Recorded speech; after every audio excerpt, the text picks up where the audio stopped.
I got my new blow-off valve here. I did end up ordering the one that I saw at PRI. I really liked it. The guys at Tial were just amazing, and everything they had to say about it seemed like it would really be great in this application. So let's check this thing out. They actually sent me a couple goodies that you don't normally get. So this here is the flange that adapts it to my current blow-off valve style. So this is their uncut diffuser. Should make a lot of fun sounds. This is an adapter for when I go ahead and recirculate it into the front of the turbo, because that is something I'm going to be doing. Look at this beautiful piece. All machined, all the flutes and everything. You know, they said that it would actually make it quieter with the flutes, and the uncut one would be louder. So we're going to play with both of them. We're going to get on the dyno tomorrow, set up some anti-lag, and shoot some fire. So you guys will really be able to hear this thing and check out how this thing works. We are going to get it installed here right now. Go. I probably should show you guys the valve, huh? So this is their QRJ. So I currently have their Q. I think I've owned this thing for 10 years. Same with that guy over there. I bought these both at the same time. I used to be a Tial dealer back when I was doing land speed stuff and working at the shop full time. So this is the QRJ. This little dude is so cool. So the air actually comes into here instead of here. So on the Q, you pressurize the bottom of the valve, and on the QRJ, it will be going into here, storing boost in here, so it only opens when you let off, and it'll just let it just a little bit out so that it doesn't back up into the throttle body. So this will actually improve the transitional throttle, so when you lift a little bit and it blows off, it'll actually still have a little bit left in that chamber. That way, you should have boost faster. It also runs a much lighter spring because all the boost pressure is pushing down on the valve. Pretty cool. Let's see how this thing fits. The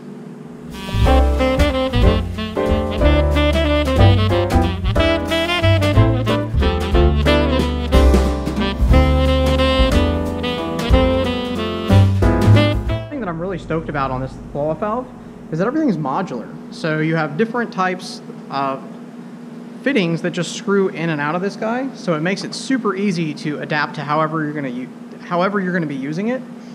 For right now, we're going to just vent it to atmosphere and basically just bolt it back on where it was and try the differences directly from the Q to the QRJ.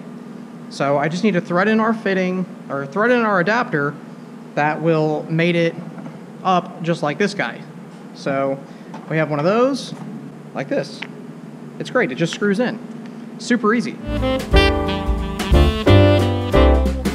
So the big difference here, you can see where this used to go on here, it's at the bottom of this valve right here. So it's always trying to push this open. With this guy, it's always trying to push it closed. It vents just what it needs to keep it from backing it up into the turbo from the closing throttle body. Let's get this thing put on.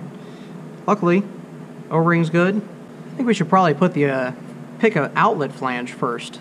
Let's go with the loud one first.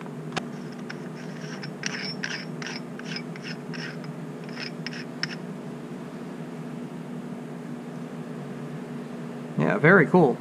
The machine work on these things are just absolutely beautiful. The purple anodized coating, just great. I am going to go ahead and reuse this. Well, they sent me a new one, so I guess I should probably use that. I'll just put new washers on it. This guy is sealed up really good, so I don't really want to change something that works.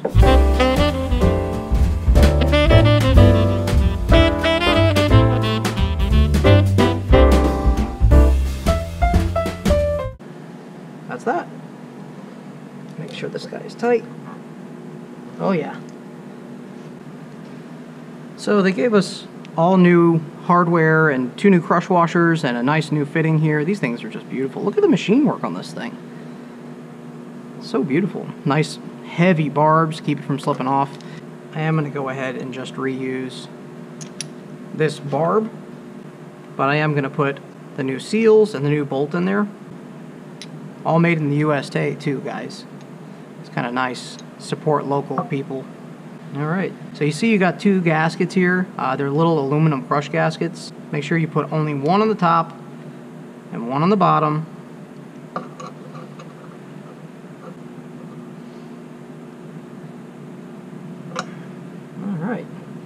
nice and tight. It is a banjo, so you don't want to go like crazy because you'll actually like crush things if you're not paying attention to what you're doing. I'm gonna go ahead and get this hose jammed back up in here. Easy enough. Clean this thing up, get all this stuff back out of here, and let's fire it up. See what it sounds like.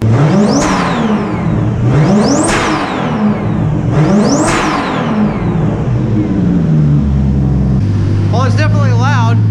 The car's loud. Hopefully you guys can hear that. It sounds badass from here. I can't wait to hear it really loaded. This thing's gonna pop off so loud. That unfluted little piece there, man, it is definitely increasing some noise out of this thing. I did, sadly, I knew it was gonna happen. The exhaust manifold has already started cracking again. We already knew we were gonna have to do that. I don't know how much we're gonna be able to do on the dyno tomorrow. We are gonna get it on there just to kind of do some on-off throttles so that I'm not doing it on the street and all that. So I guess it's time to get on with the rest of what I'm gonna do. So we came down this morning to get the car. Michael's with me. Right there. He's helping me get my truck back to work. See you guys soon. I'm gonna get this thing back inside, put it on the dyno.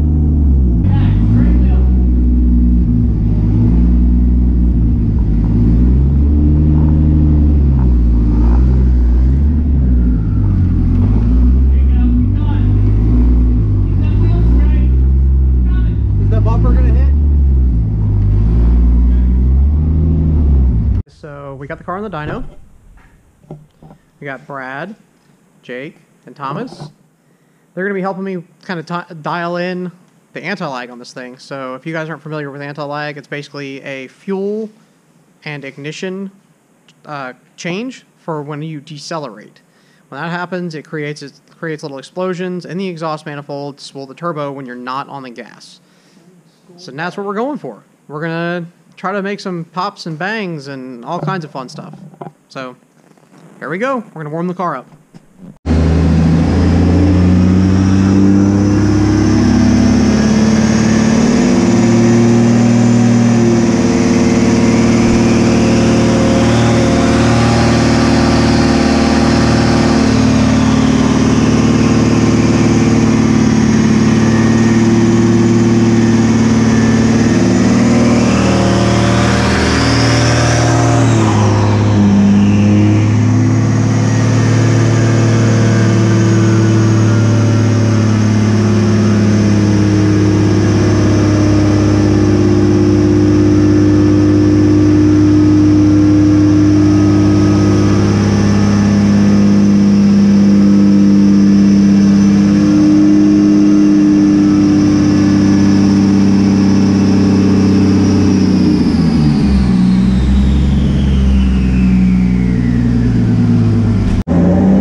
Medium boost. The last pull was on kill, so like 21 pounds or so. Look at those curves. This is why you have a proper tuner tune your car. Brad's a proper tuner. Hal at Dynasty, who tunes my car, is a proper tuner. You always have someone who knows what they're doing tune their car. It's that simple. You can learn, but it's not going to look that good the first time.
Dyno's a dream crusher.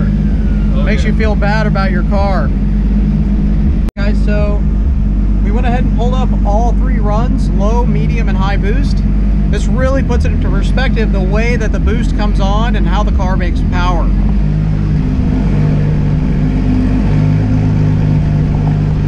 So yellow is low boost, like an aqua color, that's going to be our mid boost setting, and then red is on high boost. So we got like wastegate, which is 15, and then 18, and then like 22 pounds.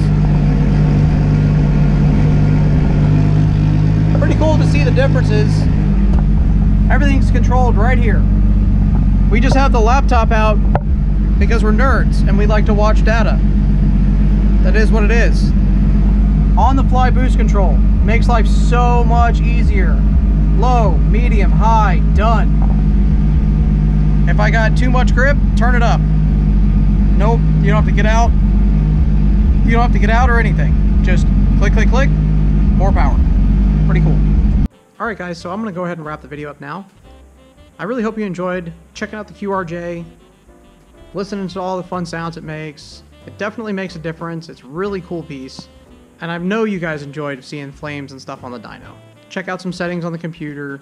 From myself and everybody at Haltech ECU, Merry Christmas, Happy Holidays, and I'll see you soon. Bye, guys.